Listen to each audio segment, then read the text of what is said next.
Sisi jana tumeenda mpirani, nia yetu sisi kuhakikisha Simba na Yanga zinakuja uwanjani kucheza game, na tumelipa viingilio kwa ajili tuangalie mechi.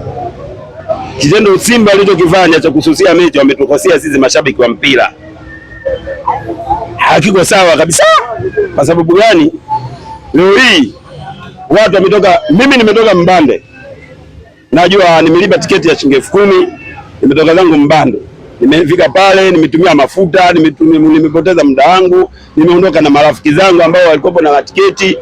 Sasa mimi nimetoka Mbande, hebu imagine kuna watu wametoka Mbeya, wametoka Mwanza, wametoka Kenya, wametoka sehemu mbalimbali, wanakuja kuahirisha mechi kwa sababu tu Simba jana hajafanya mazoezi. Hii sio sawa, sio sawa. Nini ambacho kilitakiwa kifanyike hasa ili tutoe? Yaani pale mimi ninachokiona mimi, kwa sababu ni busara tu, kwa sababu Simba sasa walienda wamekuta uwanja umefungwa bala hawajaingia ndani, wangetumika utaratibu wa busara.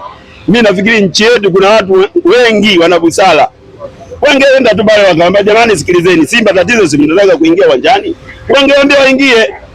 Lakini kitendo cha Simba amekosa kuingia, wamesusa mechi. Ikipangwa tarehe nyingine mtakuwa tayari kurudia hiyo mechi? Sasa hilo sisi tunawachia uongozi, wa Yanga watavyosema. Kama wataamua kupeleka mechi sawa, waende wakacheze. Uongozi wakiamua mechi irudiwe, nyinyi mashabiki mtaingia uwanjani kama kawaida? Najua sisi mashabiki wa mpira kazi yetu ni mpira, sisi sio wanamuziki. Yaani sisi burudani yetu ni kuangalia mpira.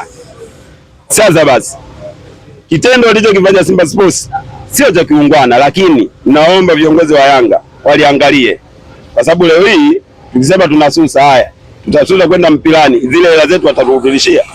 Kuna mashabiki kibao, kuna mimi mwenyewe kuna kadi nimeokota jana, kadi 3. Haya, zile kadi zile watu washazipoteza, unamrudishiaje?